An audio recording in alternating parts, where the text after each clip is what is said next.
Hey, this is John at Ubaldi Report, the one podcast that provides fact, not fiction, on issues impacting America, whether internationally and domestically. And Okay, today we got some great stuff to talk about. Yeah, let's go right into it because we named it Biden's War. Yeah, And how so? I mean, we have so many topics or a lot of things to go. The reason I think it was a unique way to do it because there's a lot of issues going on. There's the budget. There's the impact of Title 42 going away as it relates to immigration on the U.S. southern border. Mm-hmm. You have crime.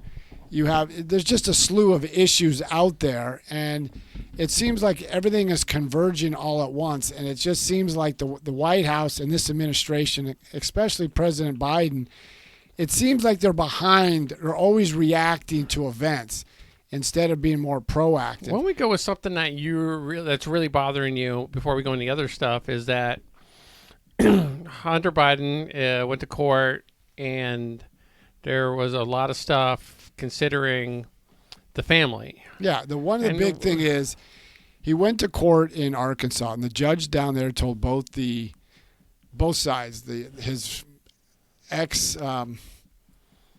The baby mama. His ex that he had an affair with that resulted in a child. Yeah. So both sides were having their lawyers in person without them being there, and the judge said, no, both of you need to be here. Okay. So he gets there, and then the whole crux of it, Hunter Biden is trying to reduce his child support payment to the mother for the child. Mm-hmm.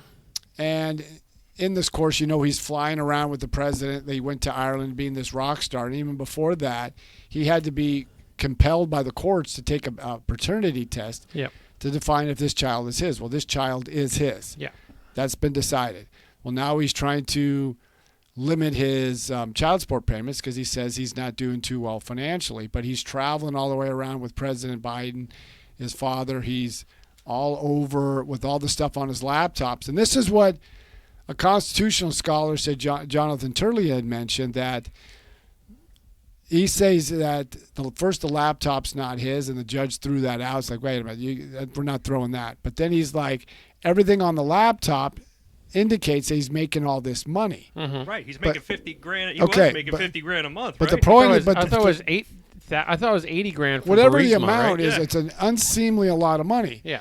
But what Jonathan Turley said, who was a constitutional scholar from George Washington University, it was a mistake to do that because now the judge wants to see all that to decide how much money the mother should get or not get for child support payment. See everything on the laptop, kind of. Everything on the laptop. So that means he could probably get more information out than anything that can come out of the committees that the Republicans are investigating. Mm-hmm. But to me, the most despicable thing is whatever we complain about Joe Biden on immigration and the budget and everything, to me, this goes to the character issue.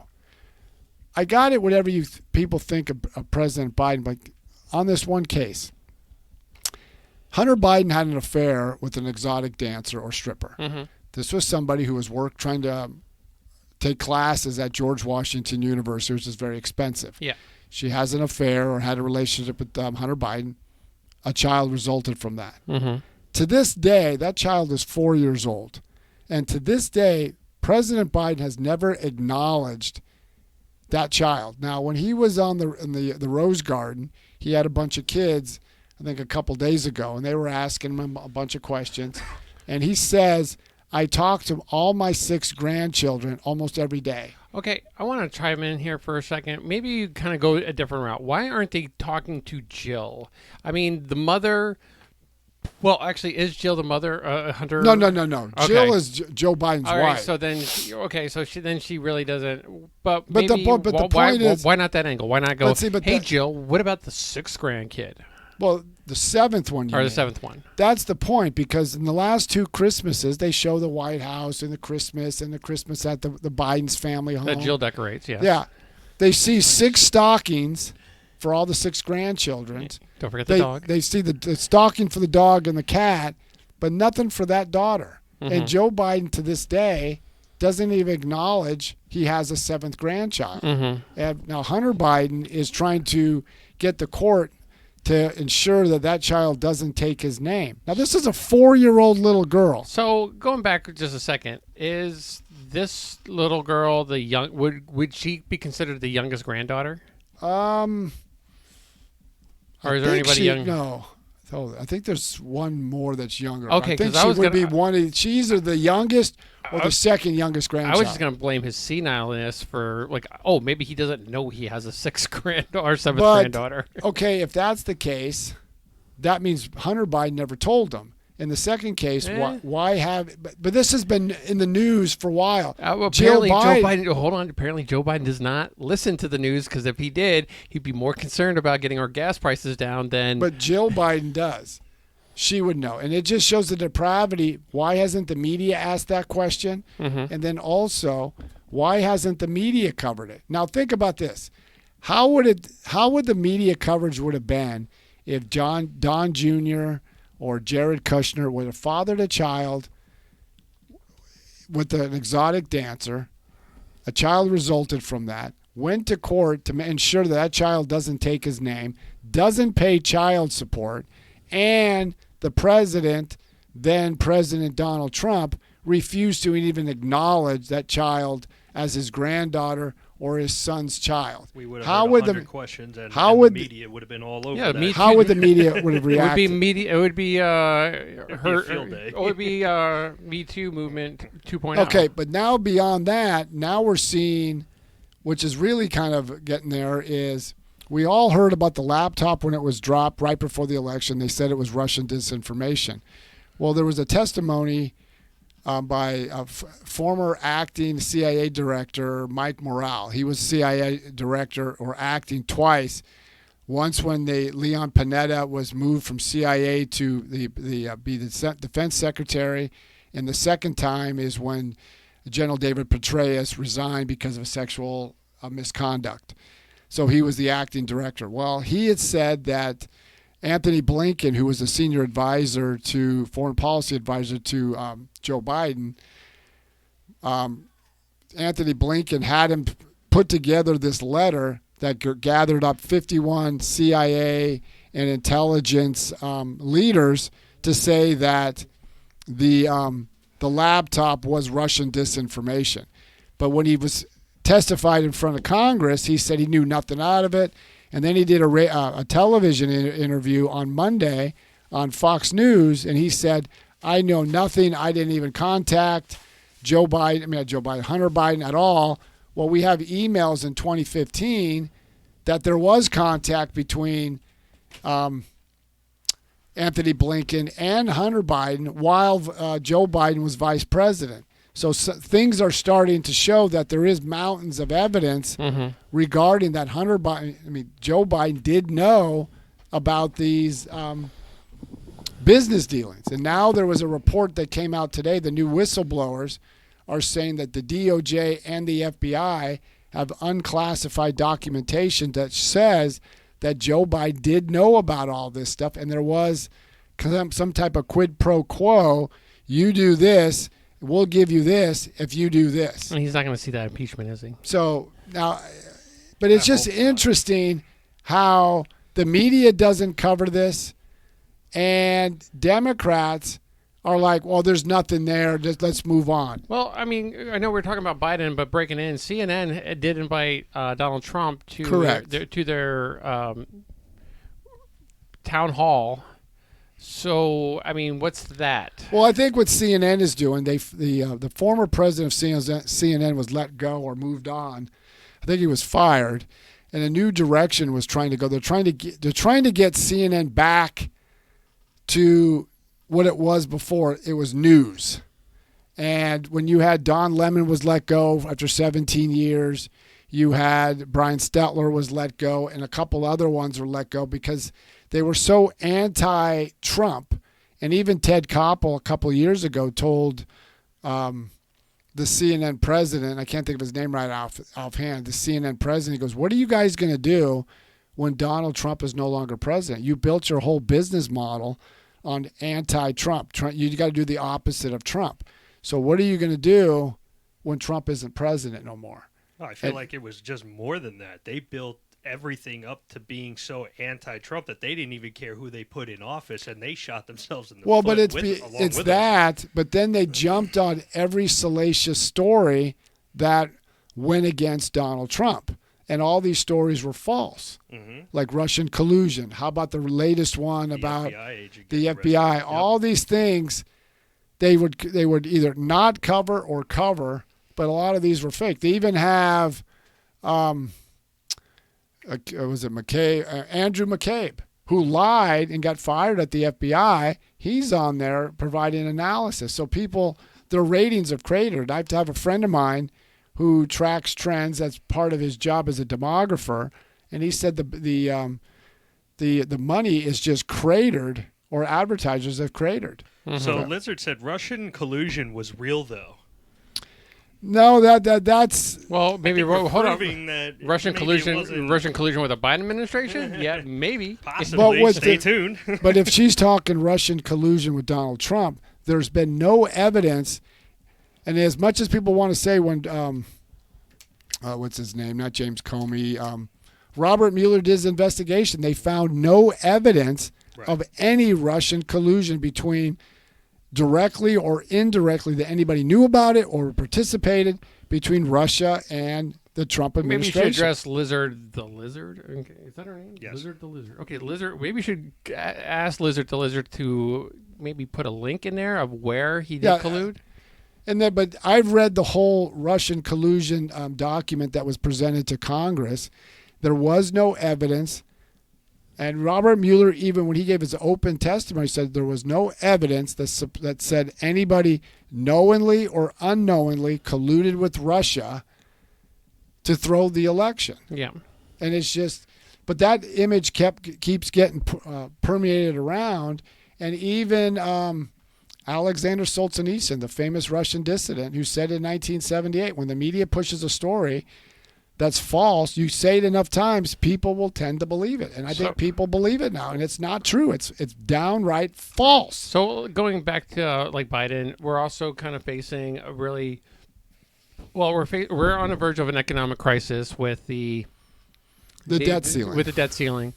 And then they're going to do that in the 11th hour, don't they? They always do that. Well, they usually do, but see, here's the problem. This will just explain this. The debt ceiling is the nation's credit. Yeah. It's basically you have a Visa card, you max out, then you go to the Visa and say, can you extend my credit so I can spend more? So, John, I know you're kind of in a little bit of finance kind of situation. Why don't you ask your credit card to give you more credit? Oh yeah, they're gonna just oh, here you go, John, take more money. But it could work for you if it works for them, right? Now what the Republicans did in the House, they always thought they were fractured, they never come together. Well, they did. They raised the debt ceiling. They also cut spending, took some of the money that was unspent COVID, bring it back, cap spending at a certain amount, and over a 10-year period. Mm-hmm. Now it's a start, but they passed their own version, and they took their bill, came out of the House. Every Republican voted for it. No Democrats joined on. And they passed it with only, I think, 2 Republicans said no. Well, they kicked it over the Senate. Well, President Biden and Chuck Schumer said there's no negotiation. We just want a clean debt ceiling, just raise the debt ceiling. But it's ironic, in 2011, when Vice President Joe Biden was the vice president for Barack Obama, mm-hmm. he helped negotiate an increase of the debt ceiling with conditions on like reducing spending and other things. Now all of a sudden he doesn't want to talk. But the problem is the ball is now in the Senate's corner, or the Senate's court, and Chuck Schumer has to get 9 Republicans to cross over to get that thing going. So he's going to have to negotiate with the Republicans, and Biden's going to have to do the same thing. So I think if they default, it won't be the fault of the Republicans. They passed their version. They're willing to negotiate. And the latest report is Joe Biden has not even met with Kevin McCarthy. And I doubt it if he hasn't met with Mitch McConnell. Whether you like the guy or not, you're going to have to negotiate with Mitch McConnell if you want to raise that debt ceiling. And this is going to have impact on America's ability to pay its bills. So you got that. And then the biggest thing that's going to happen before the debt ceiling is was it May 11th, not this Thursday, the week from this Thursday, Title 42 goes away. And this is what's keeping migrants or immigrants from coming to the United States because they came for health. And the health issue was COVID. Mm-hmm. So about that, we have two totally different stories actually going on. We have the circus that's on our TV, and then we have reality. And, kind of what we heard, between the last few days is, sounds like we're going to be sending troops down to the border. So are we expected to believe the circus on the TV telling us everything's great, nothing's going on, blah, blah, blah? Or, should we be, because 6 years ago, we were all being forced down our throat. The kids at the border, the kids at the border, the kids at the border. The border is a crisis. Trump's this, Trump is that. And now you got however many million have come through under the Biden administration, and how many thousands of kids unattended at the border. What's going on? No, the truth is, what we're being force-fed is not a lot of reality. It's worse than it is. Now, I work at a law enforcement supply company, and we deal with federal and state and local officials. And I talk with Homeland Security. I talk with FBI agents. I talk to Border Patrol, ICE, and they say it is far worse than we can ever imagine. We get about 6,000 to 8,000 a day across the U.S. southern border into these different choke points. When Title 42 goes away, they're expecting 18,000 a day. Now, Lori Lightfoot is complaining, and so is Mayor Adams of New York, because they're getting all these migrants. But why? Well, there's only 6,000 have been sent to Chicago. So is Texas supposed to take care of all these people because the Biden administration isn't doing anything? And then like you said, under the Trump administration, there was 1,500 kids they had issues with. Now we're talking about 80,000 kids. Right. Where's the same people? Where's Ocasio-Cortez? Where's Chuck Schumer? Where's Nancy Pelosi? Where's all the Democrats that were all against Trump's policies? And now when the Biden administration and Secretary Mayorkas, and just recently, as of Monday, he said the border is secure. So if the border is so secure, why are you sending 1,500 troops to the border? And they're thinking about putting in another 1,500 troops down there, so, too. But no, this is what Peter Ducey asked John Corinne Pierre. Yeah, and she just waved them off. He just waved them, but she said if the border is so secure, like you say, why are we sending this? And it's interesting how Kamala Harris was against when Trump sent troops to the border. This is all political grandstanding, but now it's not a problem here. And the question I would ask her, where are you? You're the border czar. So I have a question for you. And this is, something that we go back and forth, Republican versus Democrat, Democrat versus Republican, because everybody complains about the border and this and that. I'm not, saying that we have to close the border and no more immigrants should be allowed in this country. But what if we started the topic of conversation of how do we fix it? How do we make sure that there's a port of entry that the people can come into and not have to wait years and years and years? No, you make a good point. The border is a mess. I know, but there's twofold. You have to secure the border first, which nobody wants to do. The second thing is you have to clean up our immigration. With all the technology we have, we can speed up the process. But the other part is you have to get these sanctuary cities and states quit being a draw, like Mayor Adams, Mayor Lightfoot, the mayor of Philadelphia, or even when they sent it to Florida sent them to Martha's Vineyard. They all want to be sanctuary city, but then when immigrants come there, we can't take them anymore. How? But see, like in Arizona, there was a hospital there in the first half of last year, and they haven't got all the results this year so far for the second half. They spent over $20 million on health care for illegal migrants. Now, you want to be the humanitarian about this, but let's look at it. They're not coming there for the flu. They've got those going through dialysis. They got those going to prenatal care. They got those who are getting heart conditions, heart disease. So we're treating them, but they're not paying for this. So if you live in that area, that's your hospital. You're not getting away for scot-free. They're going to make you pay for this. Somebody's paying. But the Biden administration throws its hands up, and I'm coming to wonder why they want this, because they figure, well, we flipped California to Democrat. Doesn't look like it's going Republican. New Mexico looks like it's gone solid Democrat. Let's see if we can flip Arizona. Maybe we can flip Texas. Right. And then you have the entire. And then you've got, there's no way the Republicans can win. Right. Because those are the big electoral states. Here's my idea. Okay. I think what should happen is that Trump gets a team down by where the border is, where it's open, where everybody's the port of entry, kind of everybody's coming through, and he needs to erect some huge signs that says Trump 2024. I think if he aligns those streets with with his campaign campaign platform, vote for Trump, they would shut it down in a heartbeat, because they are under, or we're under the, we are under the assumption that the only reason why the government's not doing anything about this border crisis is because they come over the border, they're like, yay, I love Democrats, and vote Democratic. But I think if we were able to stifle it by saying, hey, why don't you vote for Republican, because, hey, Republicans, we're cool with this, I think they're tuning real change, and then they'll be like, oh, we need to shut this border down real fast. So the only reason why I said what I said before is because, we had immigration a long time ago where they came through the port of New York.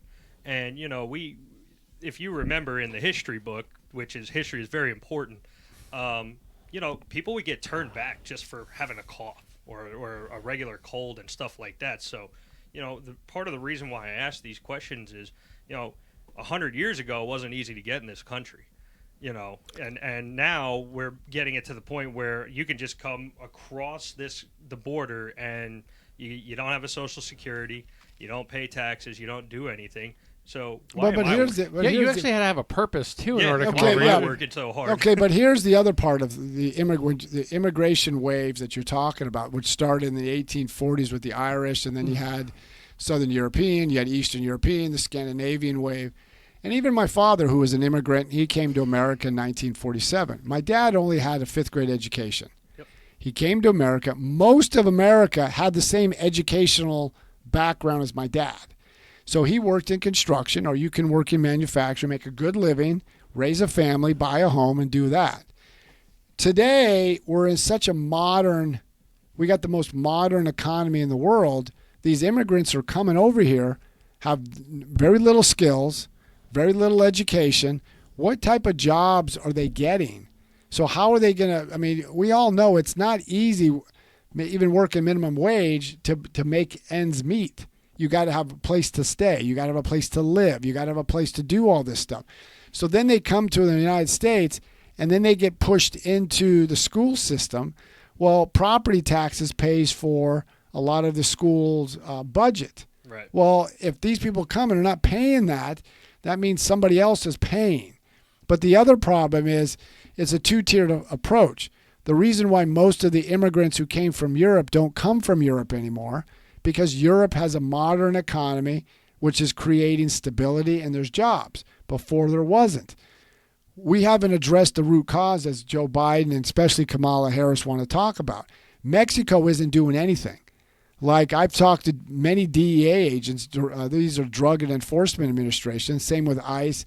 Same with Homeland Security. The Mexican president, he benefits from illegal immigrants going to America, because his second leading income source outside of energy is remittance of money that flows back to Mexico. Why would he want to stop it?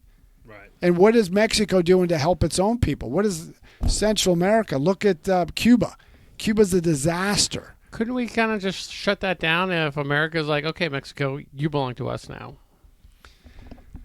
That's something we should have done back in the 1840s when we went to war with Mexico. But even now, but all these countries are a disaster. Mm-hmm. I talked to a gentleman today at work who was buying a firearm. He was from Brazil, and he goes, Brazil is a disaster. Yeah. But the one thing he told me is he loves it in America, but he's appalled, and he says, and I'll say, not verbatim, I can't remember how he said it, but he basically, I'm worried about America because I see where you guys are going, and I saw what happened to my country. I talked to a guy who's from Cuba. He goes, many times I talk to people from Cuba, and they go, why would I want to embrace socialism when I left it? Right. If people think, I know Bernie Sanders wants to champion everything going on with Cuba as this great thing, they only give you what they want to show you. Go what the average Cuban goes through. And the Council on Foreign Relations had a good article this week about Cuba's in a disastrous point right now. Mm-hmm. Look what's going on in Venezuela and all throughout Latin America. So my question to Kamala Harris, if you want to do something about the origins, what are you doing? When was the last time you went to Central America? 2021. When was the last time you visited the border? June of 2021. That's almost 2 years ago. Why haven't you said anything about it? What are you doing to stop this? And what about, as you talk about you believe in children, what about the 80,000 children? You don't know where they're at. How many of them been sex trafficked? How many of them been working in these appalling conditions? How many of them been sexually assaulted on the way north? You're supposed to be the one that was supposed to solve this. And Joe, you had all this foreign policy experience. Look around the world. Tell me years of it. Tell me, and you chaired either the Foreign Relations Committee or you were the ranking member, and you spent 8 years as vice president. Africa's looks like China's gobbling up that. You've got problems in the Middle East. We're got potential war with China over Taiwan, which our military is not ready for. And financially, we got a war in Ukraine that you said is causing inflation and gas prices to rise. So what are you doing to fix it? What are you doing to end it? No, John. I mean, he's more concerned about making sure the LGBTQ and transgenders get the proper treatment. Okay, but look at the we. Not that there's anything wrong with that. I know, but we that's joked about it. We joked about it tonight before this podcast. The Navy is doing a recruitment video to encourage Gen Z to join the Navy using a transgender sailor. Yeah, listen to All American Gunslingers on Friday so Ray and I can get really into that. What the heck is that? In the military right now, and this is, there was, and I mentioned this last week, there's 18 different military exercise and scenarios they did at the Center for Strategic International Studies, and in each case, the United States would lose 2 aircraft carriers, dozens of capital naval ships, would lose thousands of men, and lose over 400 aircraft. Oh no, we are just not ready for this. Well, John would know. Fire away. What you got? So Brenda Jacob said DeSantis banned the Diary of Anne Frank in Florida. He just went to Israel and kissed the Muslim wall. No. That's the Wailing Wall. The Wailing Wall. Okay. That's the Wailing Wall, and I don't think he banned the Diary. I don't know. And that tells us all we need to know about Brenda about banning the Diary of Anne Frank. The only book that was banned or removed in the libraries was anything that was sexually explicit to young children in elementary school. None of these books were banned, except those books that had sexually explicit nature to it. Now, banning the Diary of Anne Frank, no, I don't think that's accurate. I mean, I'll do more research to find out, but no, that wasn't banned. I would have heard about that one. I think everybody would have heard about that one. I think I would have been more understanding if it came from a socialist who would want. Well, because I read the Diary of Anne Frank, if I remember right, was in high school. Yeah. Mm-hmm. I think what Governor DeSantis is doing is just preventing or making sure there's age-appropriate books in elementary school. Now, Joe, you've got children in elementary school, and I think your oldest is going in middle school. Yeah, my oldest is teaching middle school. Yeah, my second he's going to be in 7th. Yeah, but okay, so. Would you feel comfortable like your daughter who's in elementary school reading? So that's all he's saying is. Well, I'm comfortable through reading. I know what you were going to say, and I'm like, no. Yeah, but that's the point that we're getting at is to read age-appropriate material, not to read sexually explicit material or teach sexually explicit material to children. That's what the whole family bill that had passed became the Don't Say Gay bill. It had nothing to do with that. Right. It just said you're not teaching this from kindergarten to this age group. I don't see why anybody have a problem with that, considering Americans have a hard time reading now, where 1 in 3 kids can't read at a grade level. Mm-hmm. Actually, if you're okay with that, I question you as a parent. It's just things like that. So yeah. So but you got all these issues. But this was supposed to be the most experienced administration, and look what we got from economics. Oh, inflation is just going to be temporary. Who would have thought spending a gazillion dollar or trillions of dollars and have put all this money out in the economy when you didn't have the goods to back it up? So it's so much money chasing or demand chasing few goods. That means inflation goes up. Apparently, Brenda Jacobs is an idiot. What did she say? What did she say again? Because I think she's about why he's in Israel. His state's flooded. He passed a law for. Okay, say that again. He said Brenda Jacobs said, "Why is he in Israel? His state is flooded. He just passed law. Americans cannot see his travels." Fact. No, every governor does travel around different parts of the country. I mean, different parts of the She's a world. winner. So it's I think we not saw her at the accurate. beach today. The flooding, I mean, this was happened while he was gone. I mean, Oh, I have questions for you, Mr. Marks. so no. But it's just there's a lot of issues that are going on. So on a side note, really, it was almost like I was hearing the same show twice because Ray and I were going to the beach today, and Dan Well, I'm working. You're at the beach, but go on. Dan Bongino, do you get Saturdays and Sundays off? Yes. but so Okay, do you. I don't. So eat it. So we're going to the beach, and Dan Bongino's on, and he's talking about or he's talking about capitalism and Marxism and socialism, and this dude's spouting out things before even Dan Bongino gets to it.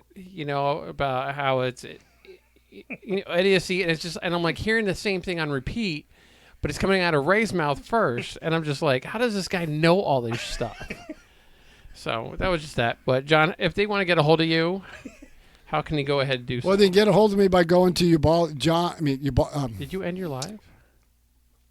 Go to ubaldireports@gmail.com. Go to ubaldireports@gmail.com.